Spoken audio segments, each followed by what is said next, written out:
Kahit bumaba ng bahagya ang presyo ng bigas, tumaas naman ang presyo ng ilang gulay, karne ng baboy, manok at isda, batay sa datos ng Philippine Statistics Authority nitong Enero. Ang Department of Agriculture balak magtakda ng maximum SRP sa karne ng baboy. Saksi si Bernadette Reyes. Bago pa magbukas ng tindahan, nagpalit na ng presyo ng ibinibentang bigas si Belen sa pwesto nila sa Mutya ng Pasig Public Market. Simula kasi ngayong araw, ibinaba na sa 55 pesos kada kilo ang maximum suggested retail price para sa 5% broken imported rice. Ito nga, dating 56, so ginanawa na namin 55. Para makasunod din kami. Basta kumita kami kahit kaunti. Pero si Shane, hindi pa kayang magbaba ng presyo. Bababa na lang po namin ang presyo bago mag-February 15 as long as maubos na lang namin yung aming old stock.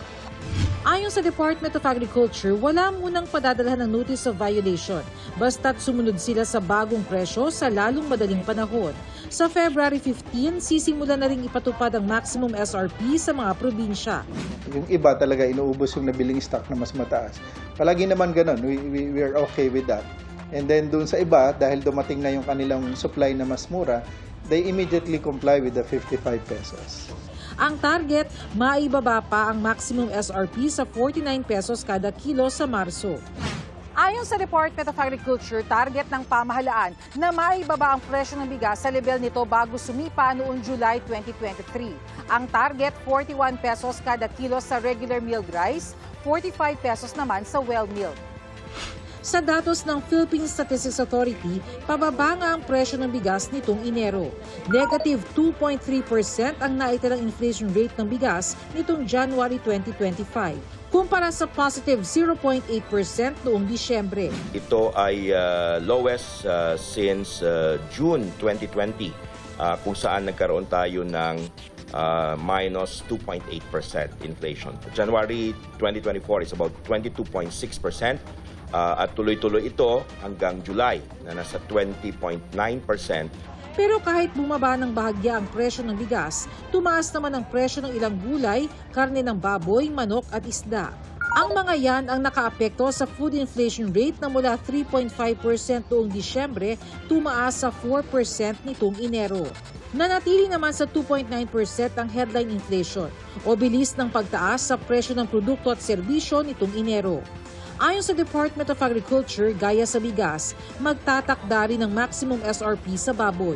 Pero pag-uusapan pa kung magkano at kailan ito ipatutupad. Para sa GMA Integrated News, ako si Bernadette Reyes, ang inyong saksi. Desididong magsampa ng reklamo ang pamilya ng 13 anyos na babae nag-viral matapos siyang gulpihin ng magkakapatid na menor de edad din. Pinaratangan ng biktima na nagnakaw, bagay na kanyang itinanggi. Babala po mga kapuso, sensitibo ang videong inyong mapapanood. Saksi, si Joseph Moro. Umiiyak at tila nakikiusap ang 13 anyos na babae habang napapaligiran ng mga kapwa menor de edad sa viral video na ito sa social media. Isa sa kanilang lalapit sa kanya tila papalabasin pero aawatin sila ng iba pa.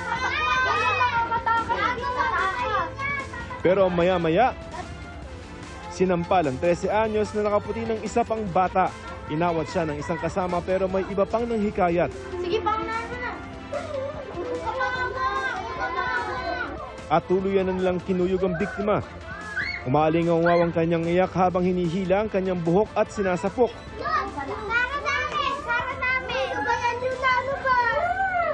Ang isa umawat na dahil sa awa.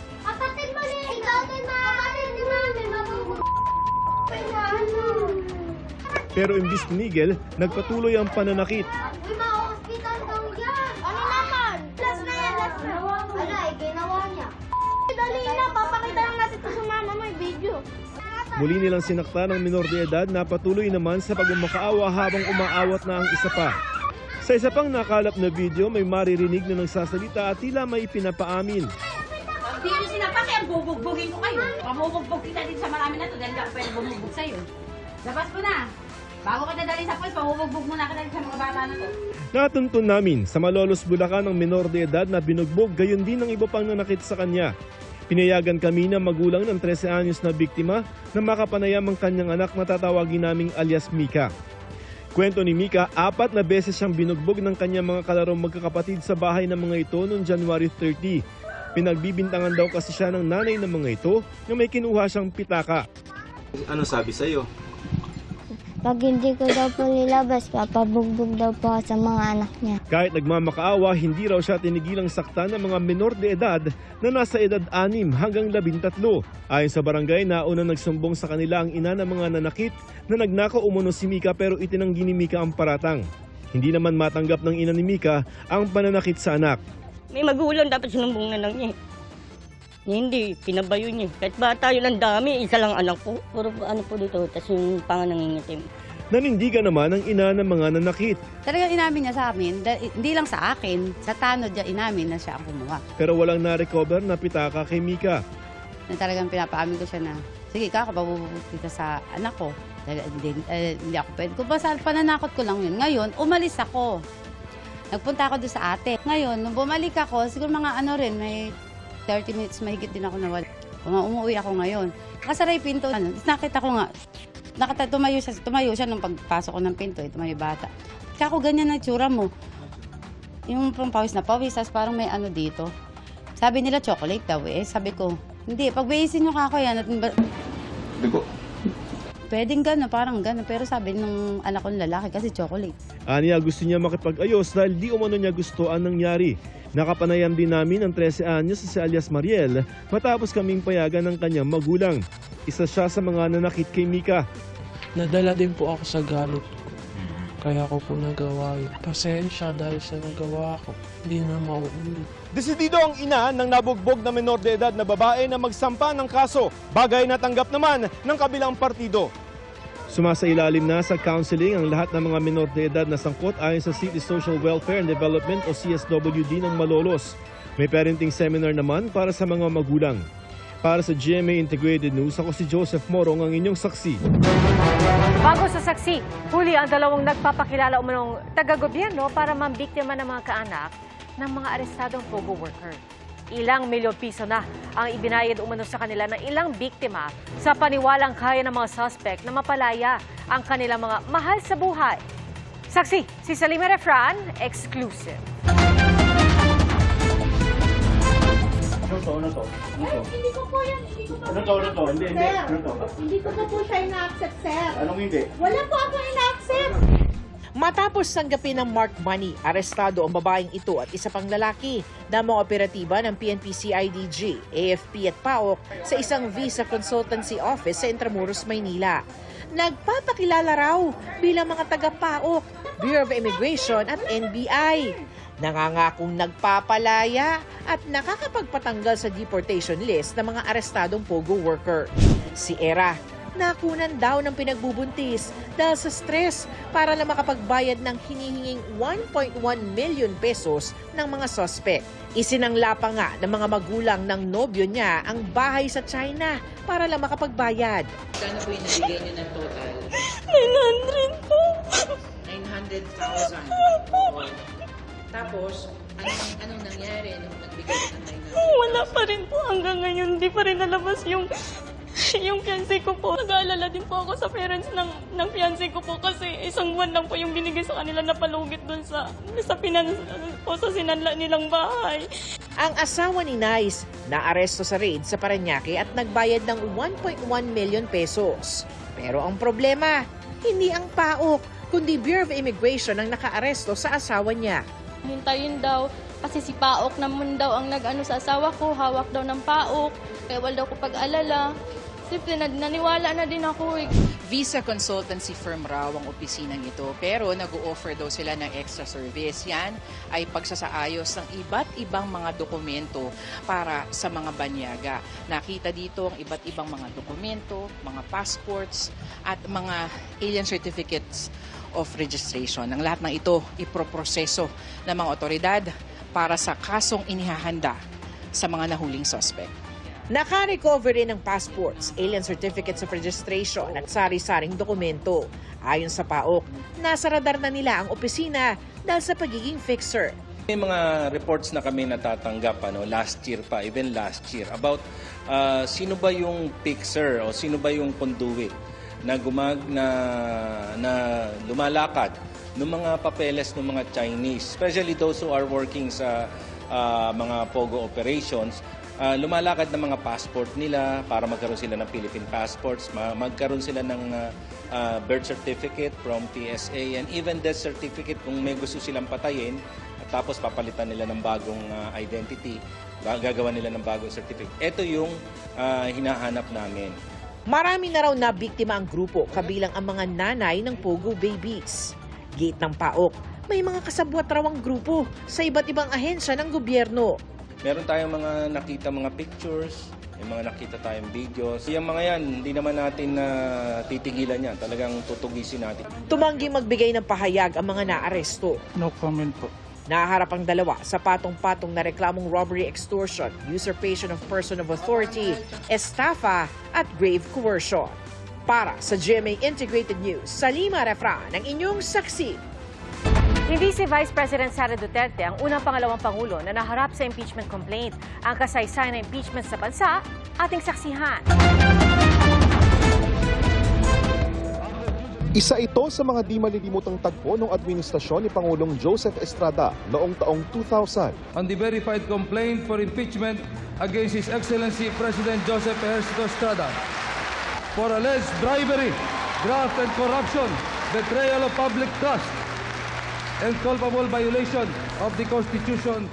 Ang pagbabasa sa plenaryo ng Kamara ng Articles of Impeachment laban kay Estrada, sinubukan pang pigilan ng kanyang mga kaalyado. Mr. Speaker, Section 3, Paragraph 4 of Article 11 of the Constitution of the Philippines and Section 13 of the Rules of Procedures on Impeachment Proceedings, to wit, in case the verified complaint or resolution of impeachment is filed, Mr. Article Speaker, 11 of the I rise to raise a Constitution, point of order. endorsement of the complaint, resolution to the Senate, a verified complaint. Pero nabigo sila.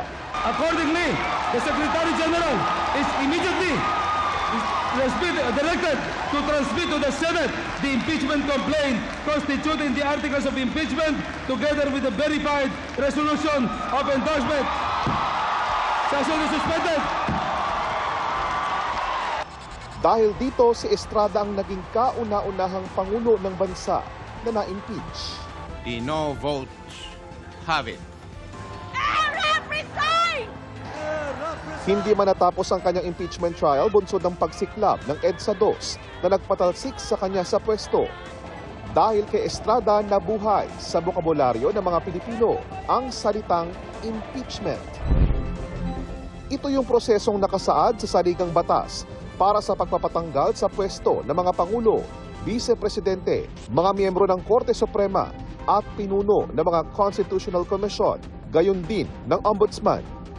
Sa pagsasaliksik ng GMA Integrated News Research, unang nasubok yan taong 1949 pa lang nang sampahan ng reklamong impeachment si Noy Pangulong Elpidio Quirino. Taong 1964, naharap din yan si Pangulong Diosdado Macapagal. At noong 1985, si Pangulong Ferdinand Marcos Sr. Lahat ng reklamong yan, nabasura. Nagamit din ang prosesong ito laban kay Pangulong Cory Aquino noong 1988, pero hindi rin nagtagumpay. Si dating Pangulong Gloria Macapagal Arroyo sinampahan ng mga magkakasunod na impeachment complaint mula noong 2005 hanggang 2008, pero wala ni isang nagtagumpay.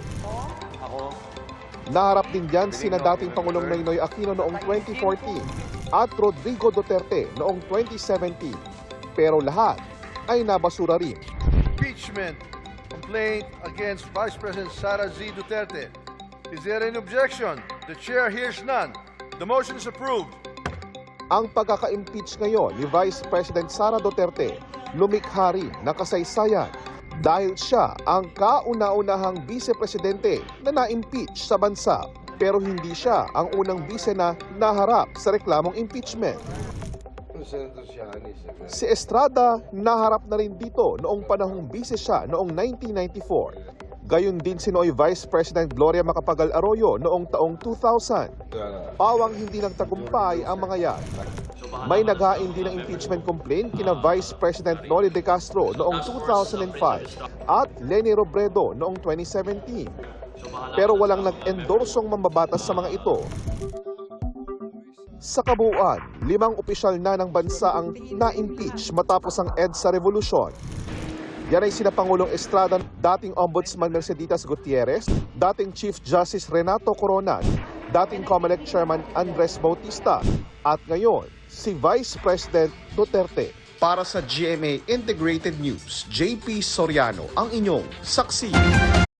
Mga kapuso, maging una sa saksi. Mag-subscribe sa GMA Integrated News sa YouTube para sa iba't ibang balita.